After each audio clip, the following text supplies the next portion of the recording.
I think the toughest thing about all of this right now is someone else is going to win the world championship.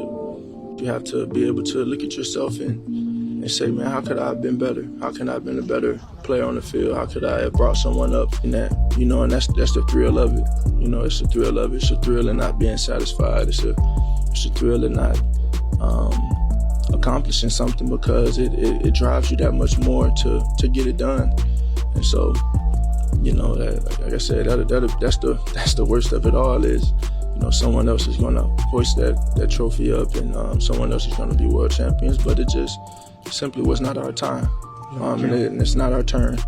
And so we're pressed forward, move forward, keep the main thing, and I'll self-assess, reevaluate those things internally so I can be the best that I can be holistically for everyone here.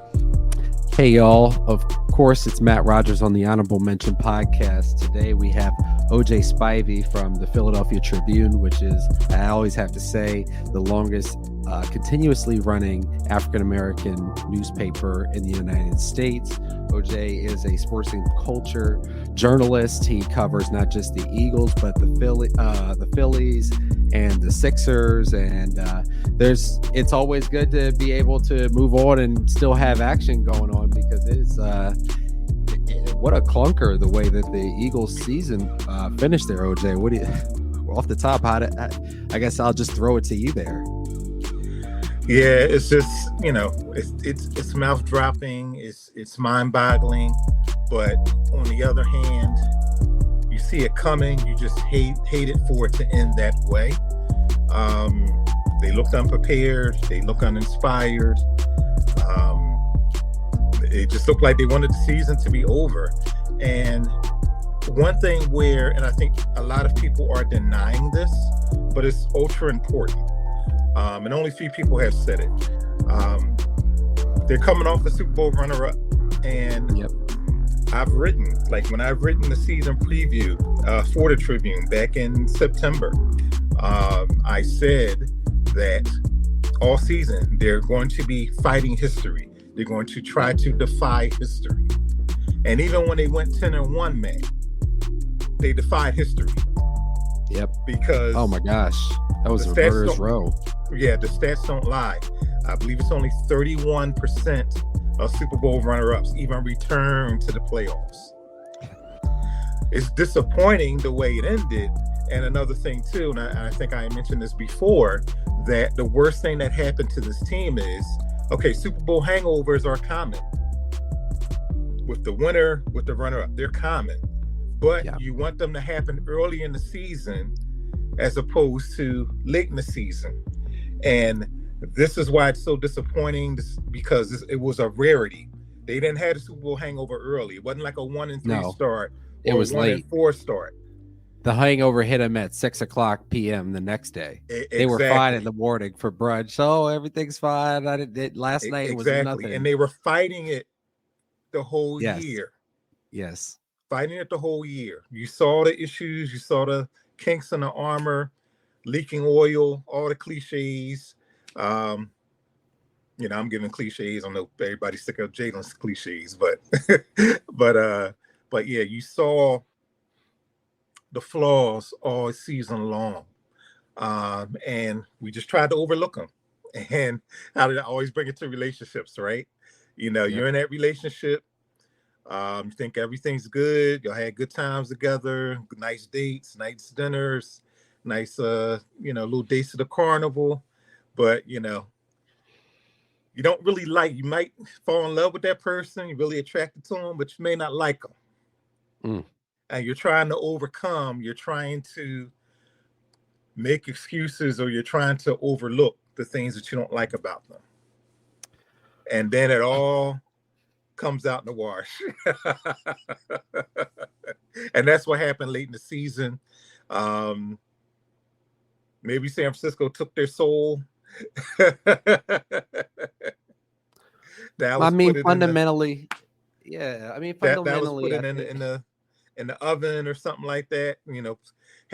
Did something with the ashes, and then they just never could recover.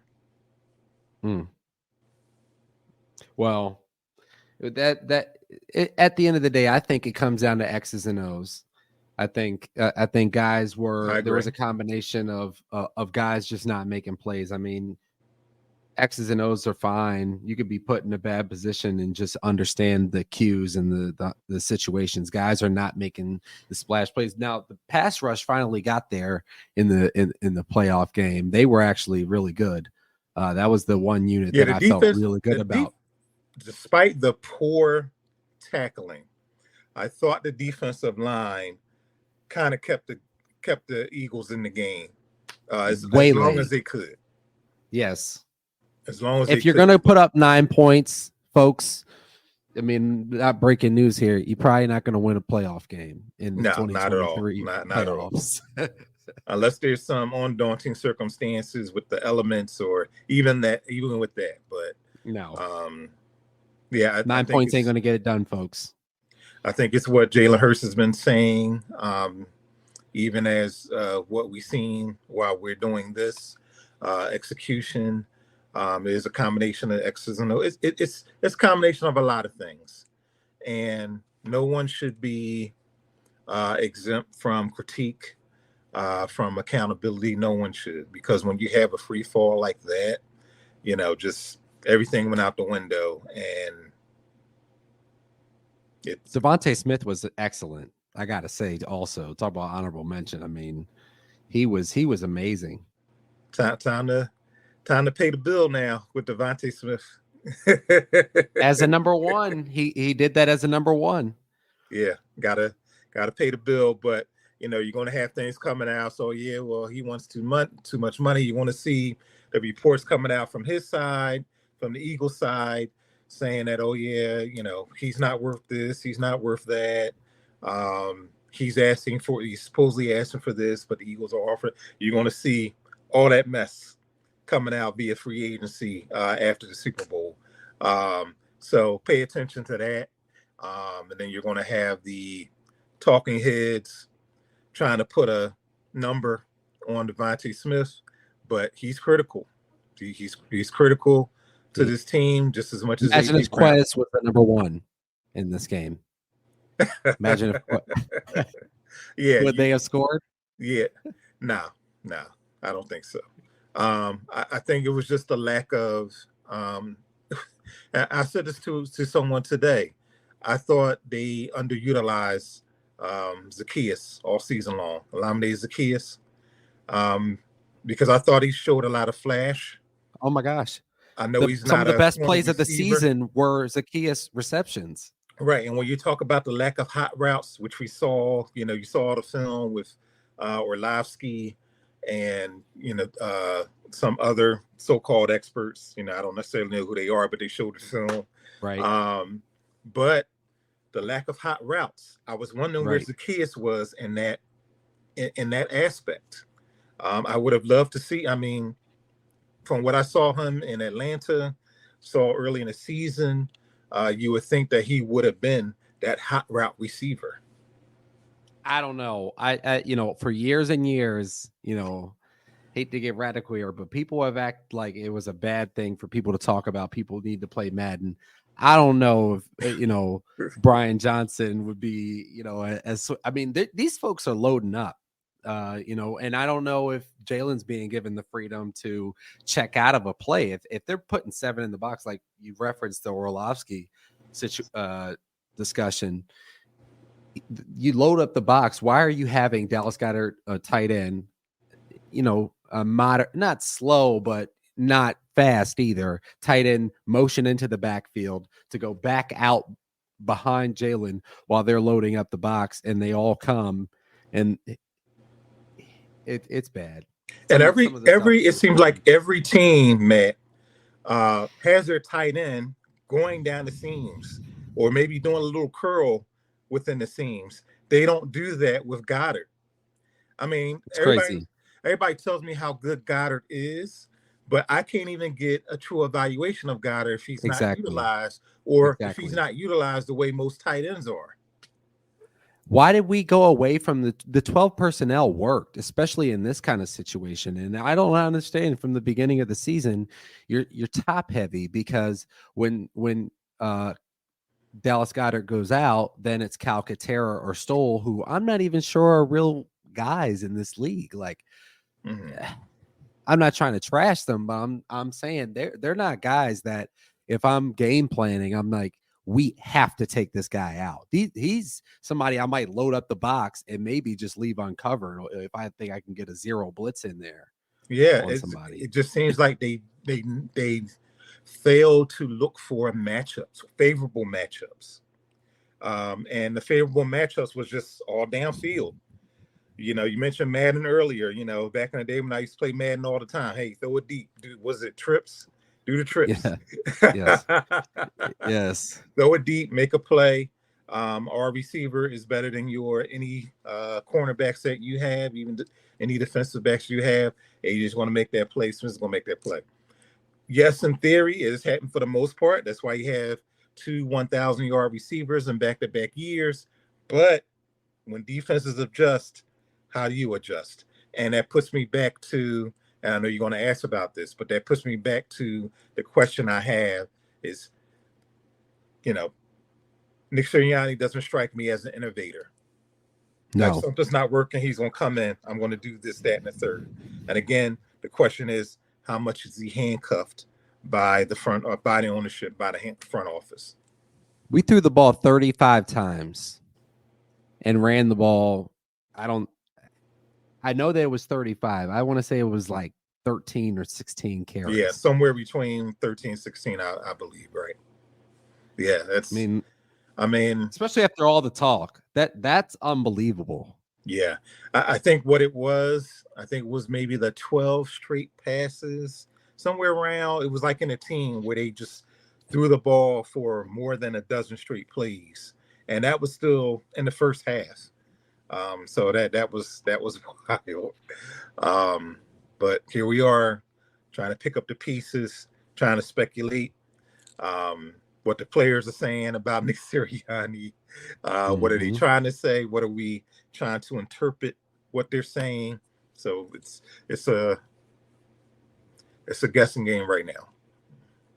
So you alluded to it. I was going to ask you, you know, people are having conversations. Let's start with Patricia. You think he stays or he goes? Yeah, he's gone. He has to go. There's no way in hell you can keep that man in the building.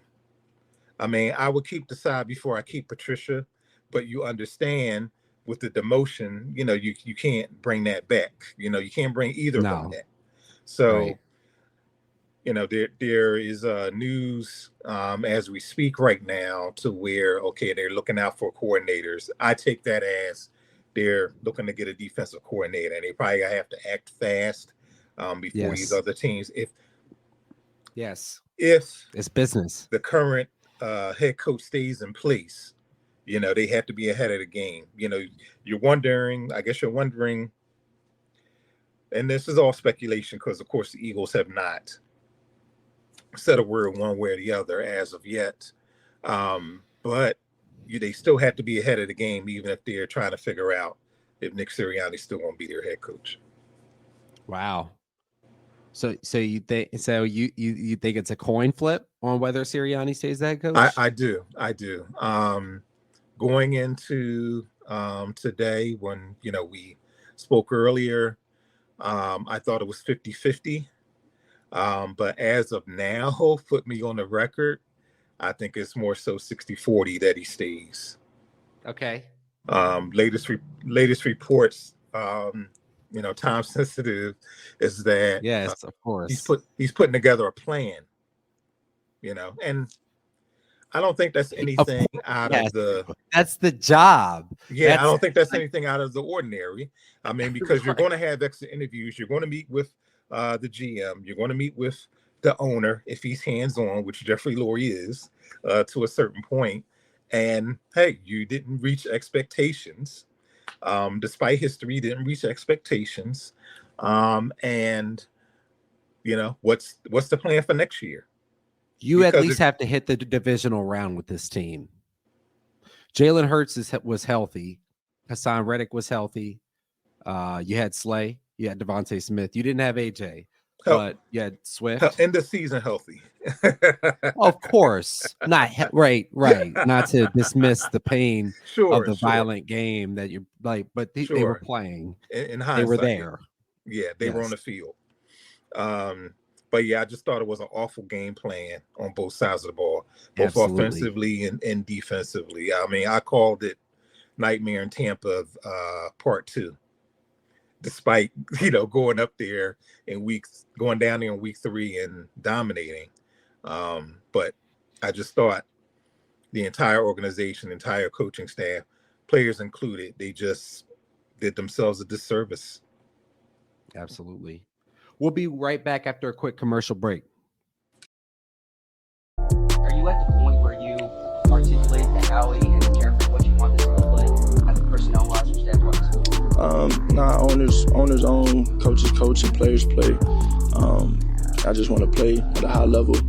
I have a ton of confidence in Coach. I have a ton of confidence in Howie. I have a ton of confidence in Mr. Leary. I have to do my job. I have to do my job and control the things that I can.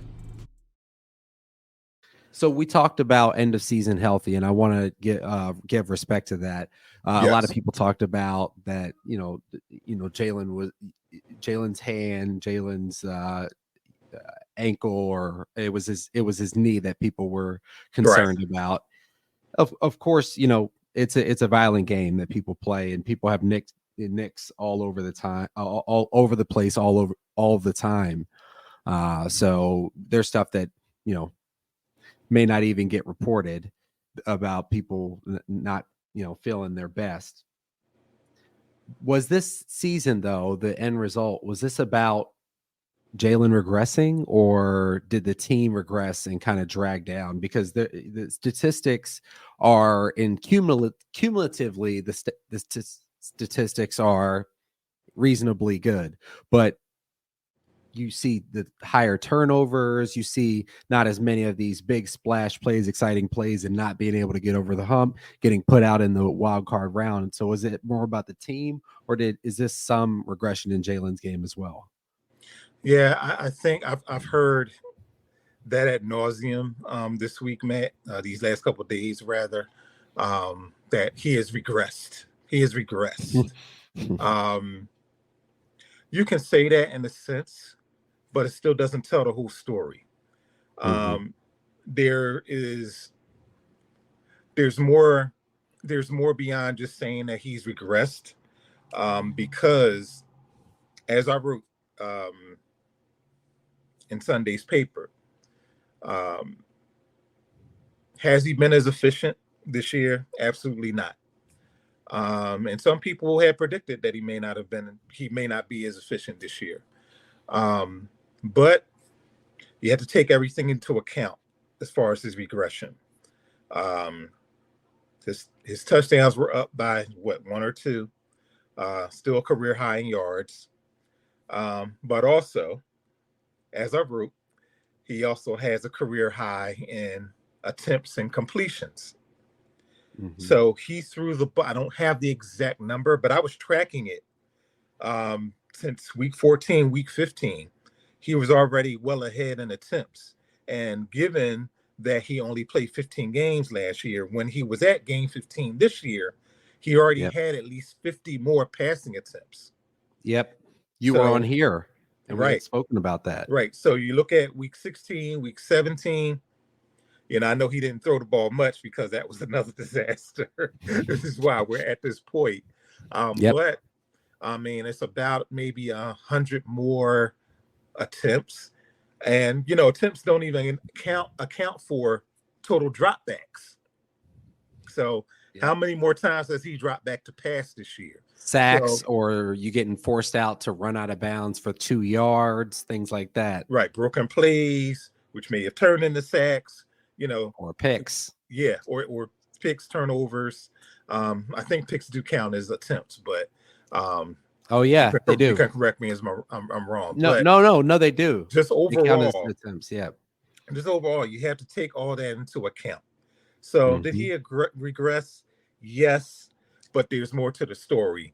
And what I don't like is people just go, just this is a hot take world. This is a microwave world. Oh yeah, he regressed. We're not taking any of that to account, but there are people who are saying, and I agree with them, that they asked Jalen Hurts to do way too much this year. And what you attested to earlier, that they got away from what worked. Right. So when you get away from what worked, that's going to force you into some situations. Not running a ball maybe as much as you should in key situations. That's going to cause you to pass more. Negative plays, which Hurts was a part of, that's going to put you in more passing situations. It's almost like a baseball term. Like if you make an error, guy grounds out to short and he throws it into row 3. How many more pitches is that for the defense? All these he's wincing and all of that nonsense. These folks wouldn't even these folks wouldn't entertain a conversation of less than 2 first-round picks for Jalen Hurts. Yeah, I hate that. And somebody said earlier today that the ghost of Wentz has their brain fucked up, pretty much. Where a lot of fans, it's not the same situation. Yeah, even talk show. Yeah, it's the two are not mutually exclusive. Whatever. Oh yeah, Wentz watch all this bullshit. So and these are just the people who were just sitting for 2 years, just waiting to absolutely from day one to tag team and come off the top rope on Jalen Hurts. So hell with them. But hell with all that microaggressive shit, because we know the source of where that comes from. So, but again, if you're going to talk about Jalen Hurts regression, show your work. And where's Justin Herbert? Did Justin Herbert play any postseason games this season? None. He's played 1 postseason game. Jalen Hurts has played 5. Last time I checked, I had to check within the last couple of days. I wasn't sure. But he still has, Jalen Hurts still has, and okay, this is for these Philly Dallas Cowboy fans who try to, come at me and everything. I'm putting my fan hat on here, Matt. So yes, for the record, Jalen Hurts still has as many wins in 3 years as a starter as Dak Prescott has for almost a decade. 2 wins. They've had 2 wins apiece in the playoffs. Jalen's 2-3, Dak's 2-5. We could be on the couch together, but that's what I have in my back pocket. Wow. No, that's so tough. Give that for perspective. I'd rather be the Eagles, but neither one of us, especially knowing right now that Mike McCarthy is apparently coming back.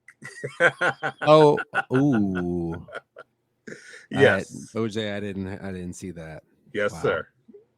Oh, that's great. So, I mean, you should feel good as an Eagles fan with just that alone, whether Sirianni comes back or not.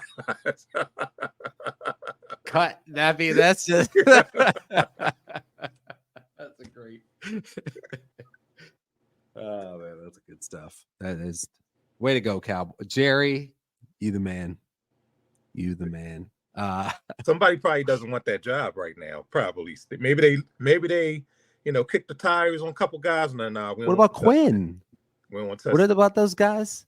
Bringing Quinn as a head coaching candidate. If you're going to fire somebody, why won't you kind of have the best of both worlds there? Why would you bring back McCarthy if you're gonna? Yeah, they probably maybe went for the gusto, and nobody probably wanted to touch. So we might as well just keep McCarthy. A+, guys. Let them play it out the park. But Brian Johnson. So you does he get to come back? I think that's still around 50-50 too. Because again, for me, everybody wants something out the door. I get it. But again, what's the power structure there? Do we really know? Is it going to be another person doing the same job? That he's a great play caller. But again, you almost have to watch turnover. So this was the thing with Hurts coming out of college. Different coordinators every year. But if you're good, somebody's going to pull your coordinators just like they did with Steichen and Gannon. Right. But let's just say Brian Johnson gets fired. Jalen has to learn a whole new jargon. I mean, he's a professional. Yes, he should. But he has to learn a whole new jargon, whole new lingo, even if it's the same offense, even if there's squeeze to the offense. And everybody, not only Jalen, but the whole offensive squad has to learn it from a new offensive coordinator. And, you know, you do want to, there's something to be said about continuity and stabilization with an organization. And that's why this might be a tough decision. Tough call. If Sirianni is indeed on the hot seat, which we don't know, we never knew definitively or not, whether he truly is on the hot seat. So even turn over with the head coach. If we just say that he's fired and everything, it's a brand new thing. And Laurie, Roseman, they have to get it right. If they show Sirianni the door, next guy they got to be in. Next guy has to come in here. He has to be here for at least 5, 6, maybe more years, because you can't keep. Standard then has to be that they have to go to the 3 straight playoffs or 3 playoffs in 4 years. So over the course of the next 4 years, there would be the playoffs 3 more times. Right. So if you get a new guy in here, are fans going to accept that he doesn't go in the playoffs his first year? Because Nick Sirianni's been there for 3. All his flaws, he's been there for 3 straight years. The only head coach in franchise history to take his team to 3 straight playoffs, you know, take the team to playoffs in his first 3 years. Oh, okay. There's something to be said about that. He's and a Super Bowl appearance. Yeah. So you're saying if Sirianni and Johnson are a package deal is kind of how you're seeing it? Not necessarily, because I do think Johnson can be let go, but I'm just giving people the other side of what that means. There's more and more changeover, even if it's warranted. Mm-hmm. So you think talk about turnover? You think Cam Jurgens is ready to take over for Kelce? That was the talk when he was taken. Kelce talked him up big. You think he's ready for that? Yeah, I do. Probably because they have no choice. Because Jurgens, center is Jurgens' natural position. You know, people might be down on him for the way he played right guard. Yeah. Right guard. Correct. Yes. Make sure I'm not mixing them up with Dixon. And I didn't love it at all. No, right. I did not love the way. So part of the reason why you don't love it is he's a natural center. So, you know, if Jason decides to call it quits, we got to see how good of a center is. The Eagles drafted him as the heir apparent. So, yes. You know, guards often, natural centers can often interchange, I should say, to guard either the guard positions, but you know, they probably don't have a choice because where are you going to draft one? I mean, what's the chances you get another 6th-round pick like Jason Kelce and he becomes a 6-time All-Pro, first-team All-Pro? So, you know, you got to go with Jurgens. And they do have a comparable replacement because they're very high on Tyler Steen. So at right guard. Yeah, right guard. He can go. Yeah.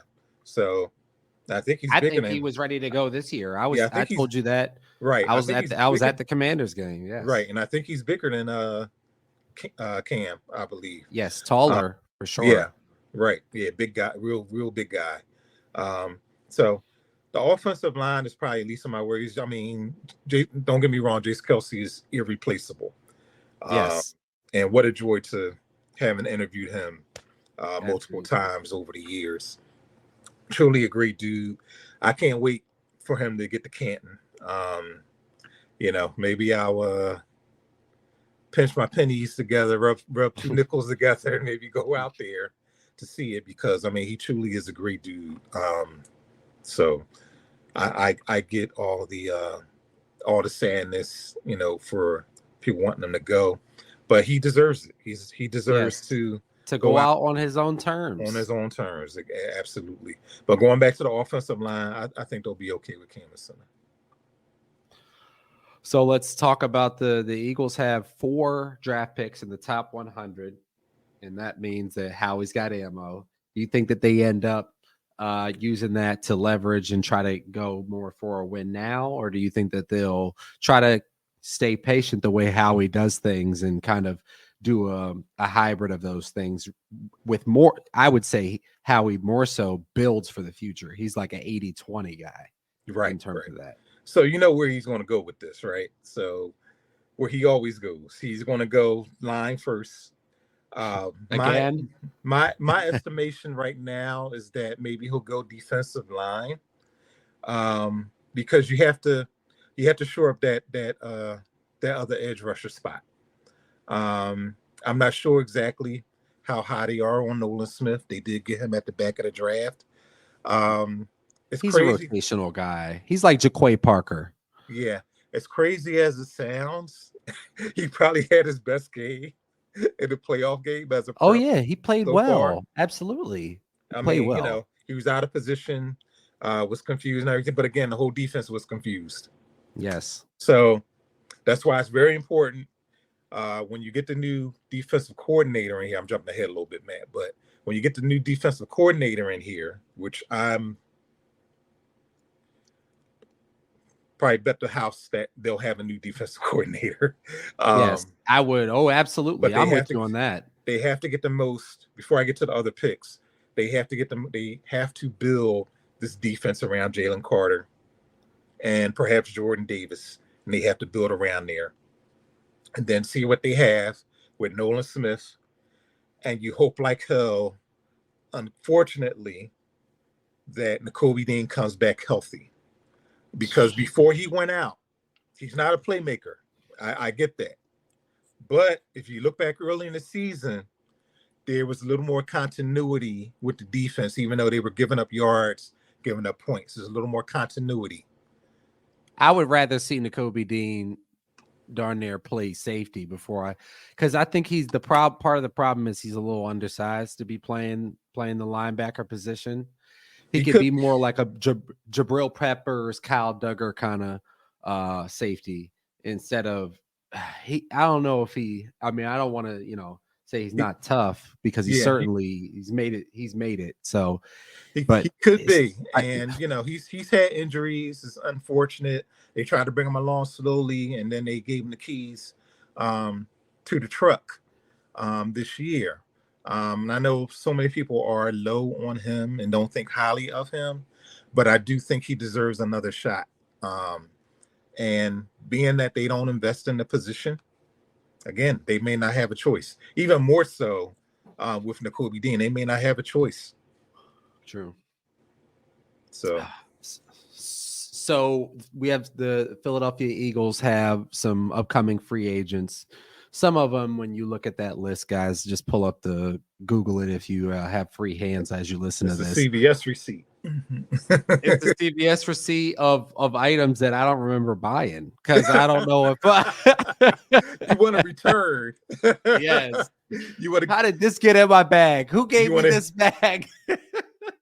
How many extra bucks do you have to offset what you got?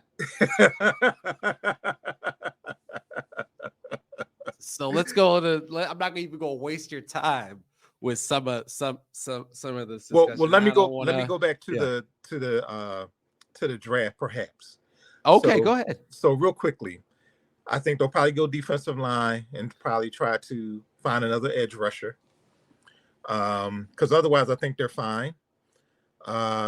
Whether Fletcher Cox comes back or not, they're going to try to get our edge rusher or maybe get some more depth. But I will watch for those next 3 picks in the next 100. I will watch for a safety first and maybe another corner. Absolutely. You have to go.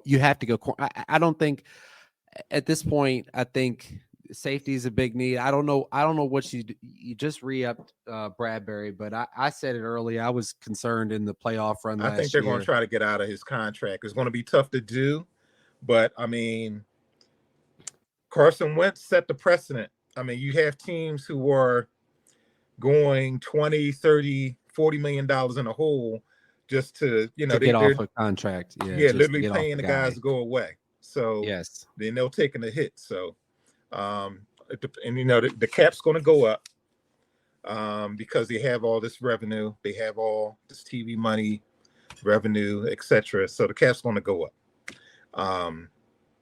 But that turned out to be a bad contract. I mean, I don't want to. Yeah, and everybody advocated for him to come back, but it just hasn't worked out. I mean, I have, and I hate to really jump on guys like that because I think Bradbury is a hard worker.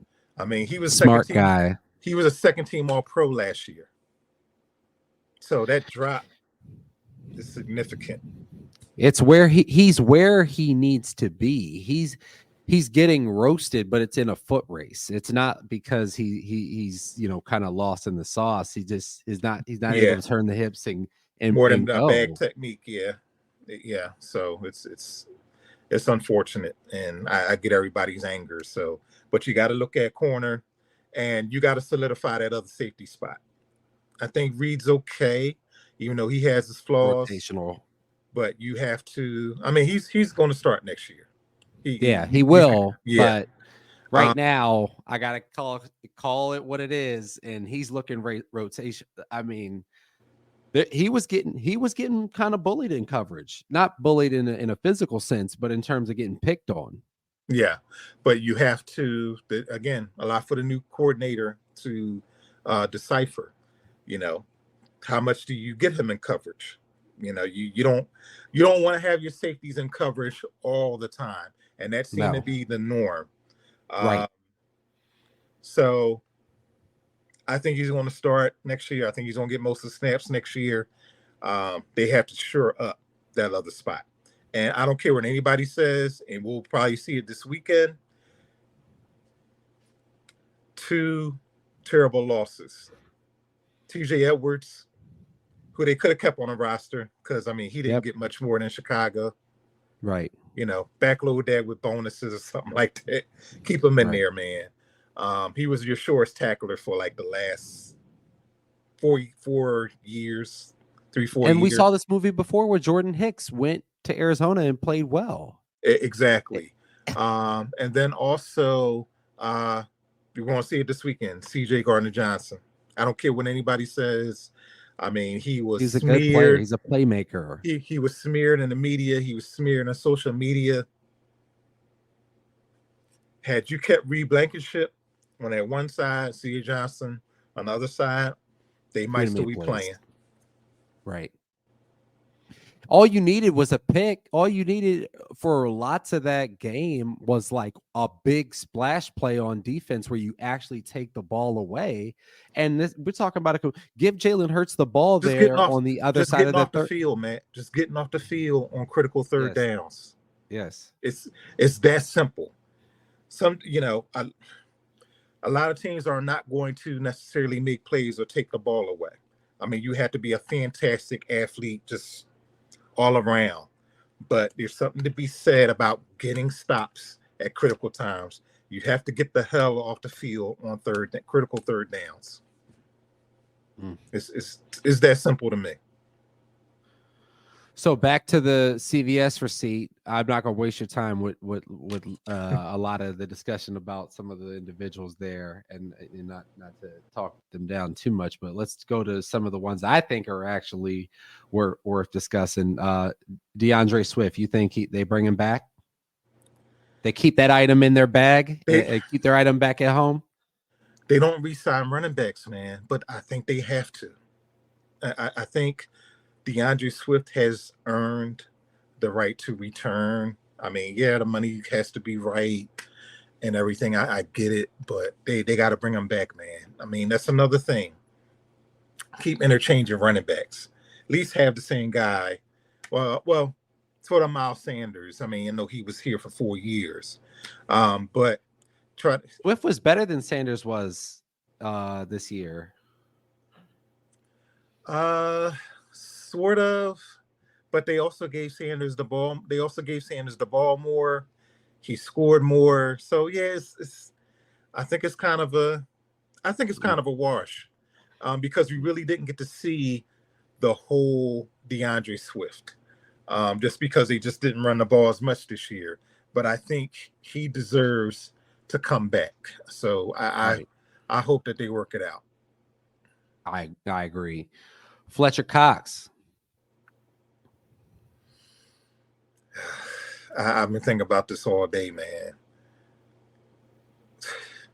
Fletcher played pretty well for the most part for someone. Made plays in the playoffs.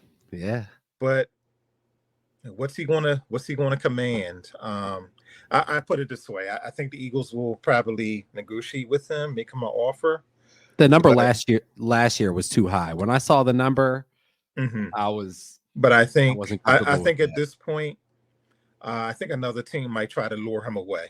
Give him enough of a bonus where they might lure him away and give him somebody like that. Maybe a 1-year deal, and maybe he'll go to a contender or something like that. So I think it's a good chance that we might have seen the last of Fletch. He certainly cleaned his locker out that way. Oh, that's interesting. I didn't catch that. So yeah. Brandon Graham. From what I've seen, you can't keep bringing everybody back. Taking time away from your young guys. But I think Brandon will, even if he plays 25% of the snaps or 20% of the snaps, I think Brandon will take a hometown discount just to come back here. Could he play defensive tackle? Nah, he can't play defensive tackle. Keep him around as a rotational guy.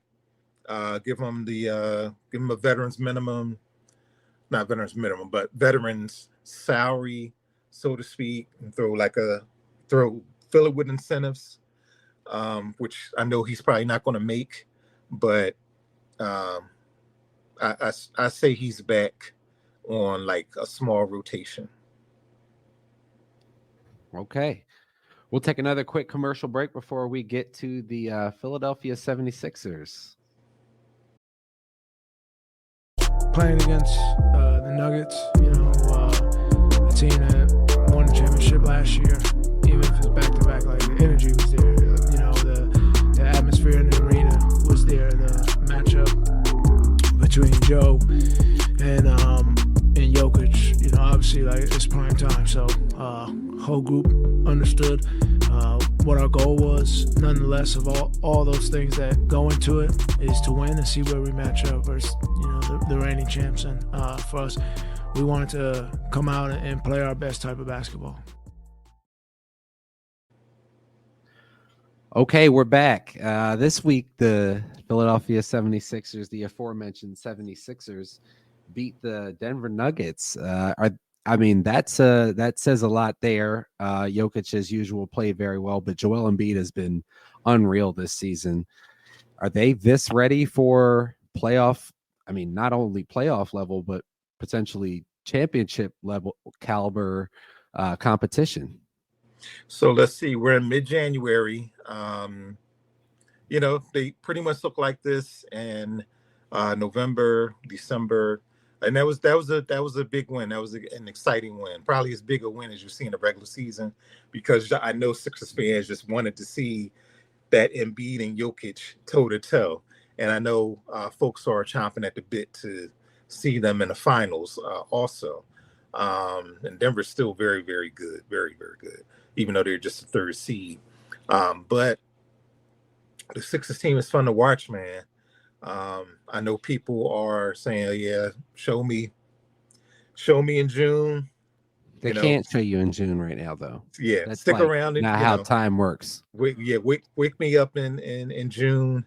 Okay. Wake me up on Flag Day or something like that. See if they're still playing.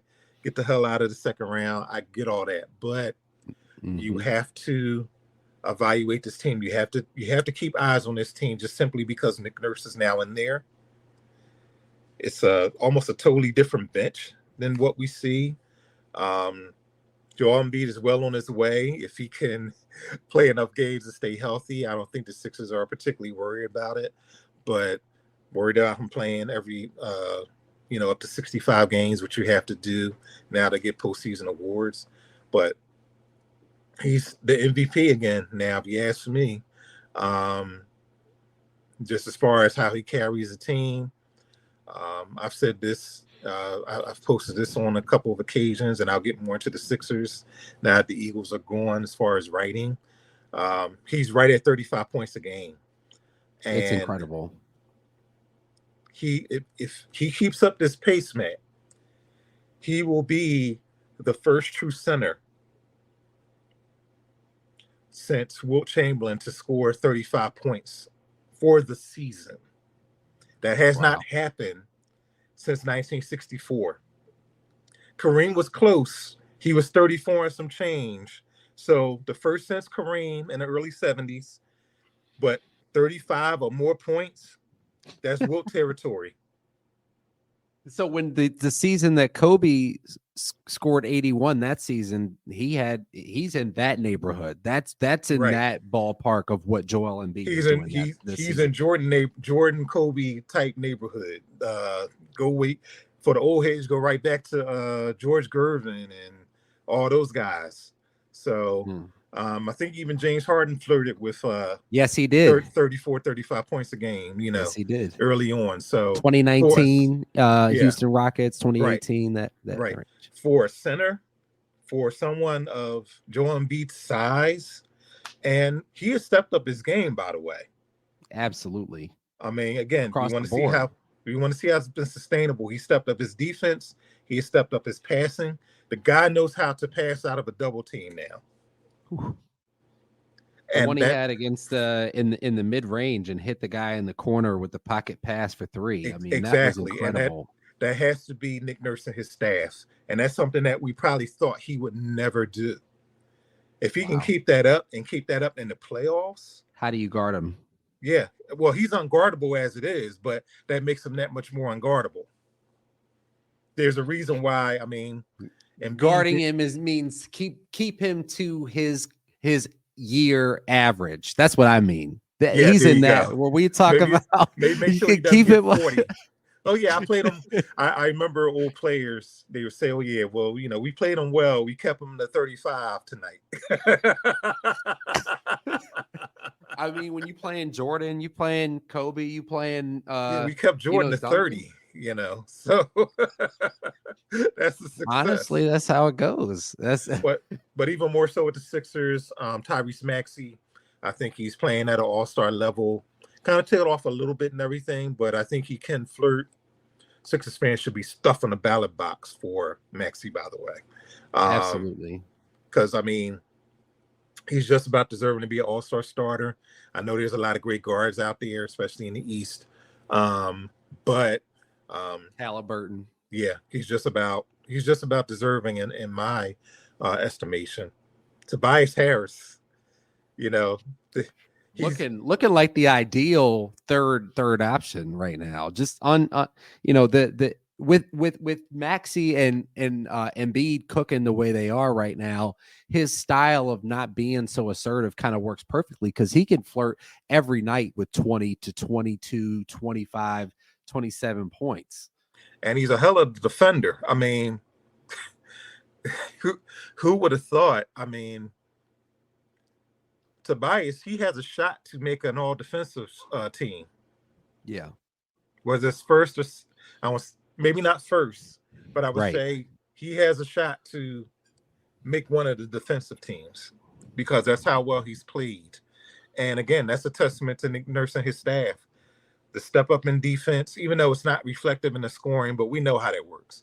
Because I think the NBA scoring is up again overall.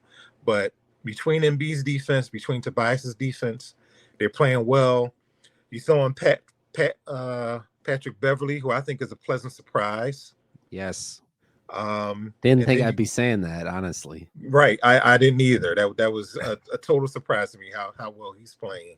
And then And fitting in. fitting Not in being, exactly. yeah. Exactly. And you know, he's going to be a funny guy. He's going to be a you know, he's going to be a character at certain points. We all knew that. But I mean, Yes. the dude can still play. And then you add, you know, the contributors that they received in the James Harden trade. You know, Morris Senior. You know, I like his game. Great Also, fit. Could right, make that second unit really lethal. Right. So if yeah. We'll see what happens. Again, you know, they have to sustain it. See me in the second round, but I just think they're too good right now, and too good right now, and too much fun. They're a fun team to where you're doing yourself a disservice if you just choose to ignore them. That's a choice. I think if you're a Philly fan, that's like it's almost like a defiant choice. Yes. Not to watch them. Absolutely. I mean, they're a way more interesting second round exit candidate than they were last year. I think frisky is the term that gets thrown around. I don't know what you know. Yeah, I think you labeled it right. They're an interesting team. So I totally agree. What do you think? Another interesting team, the Indiana Pacers. They went and grabbed Pascal Siakam. So what do you think about that one? Yeah, they're going for it, and I think that was a great trade.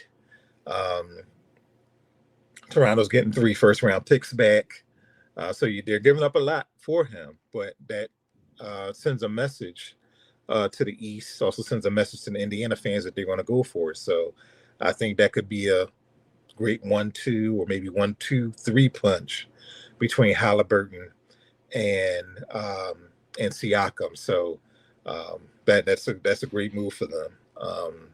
And I think Halliburton also, I think he'll probably get some MVP votes this year. Yeah, I think that they may end up being the you got the Bucks. I would feel like if I'm the Celtics, I'm more so in fear is an interesting word, but the less than ideal opponent across from you if you're looking for easy 6 game series, 5 game series. You know, I would rather play Indiana than play the Bucks. Maybe Matt, I would say I got to see how Siakam meshes with them first before I make that determination. But I think the Sixers match up well with the Bucks. I do. As good as they are, you know, kind of playing in that second seed right now, I think that would be more of a favorable matchup. Maybe a more favorable matchup than maybe neck and neck with Indiana. I'm not sure if they can beat Boston in a 7-game series yet. The team that I think I wouldn't want to play, especially in the first round, is probably the Knicks. Oh, okay. That's interesting. I think that could be a potentially a tricky match. Really? So, wow, I feel like they get them out of there in 5. Why do you think that they would give them problems like that? I just think the matchups at the guard position, particularly Brunson, and also they're pretty big. They're a pretty good rebounding team too, and the Sixers, year after year after year, they still seem to be a team that struggles with guys who can rebound well, guys who can crash the glass, second chance points, and the Knicks seem to do that very well. Interesting. That'd be that would be interesting. Second round maybe, but that's a team that I probably wouldn't want to see in the first round. Yeah, that's a short trip back and forth. Yeah, absolutely. You can catch that whole series. Yeah. So, that would be a nice little rivalry with Philly and New York fans, because they'll all be taking the train together back and forth. Exactly. That would be a great time. Kind of hoping for it now that you say that. So. Yeah, there you go. And it, you can go from one arena. Well, they don't have a new arena yet, but if they do, just think about that in a few years, that you can catch the train, and you're right there at Madison Square Garden, potentially right there at Market East for the Sixers' new arena. I guess you may not be able to do it in Washington now after a while, but we'll see about that. I'll ask you that one another time. Yeah. I don't know. I might have an opinion. So I'm sure. But OJ, thank you so much for making time to come on. Thank you all for making time to listen. If you liked what you heard, please leave a subscribe on wherever you get your podcasts and the other second and third places that you get your podcast. Give OJ a follow over on all the handles. It's OJ Philly and Twitter, Threads. Yes. OJ Spivey, the journalist, on Facebook. So you can find me. I'm not. What old Mike Miss say? Google me. Yes. I think you could Google me now. Oh yeah, for sure. And please go do that. Thank you also for making time again, for listening. And I will see you again soon. I thought it was a great game plan for us, and we went back and forth a lot too, to show them different reads, different looks, and if they went to the timeout to draw something up, we kind of would switch it up, go 1-3-1 zone, go 2-3. We even threw a box one out there, and that was crazy. I ain't played boxing one ever, so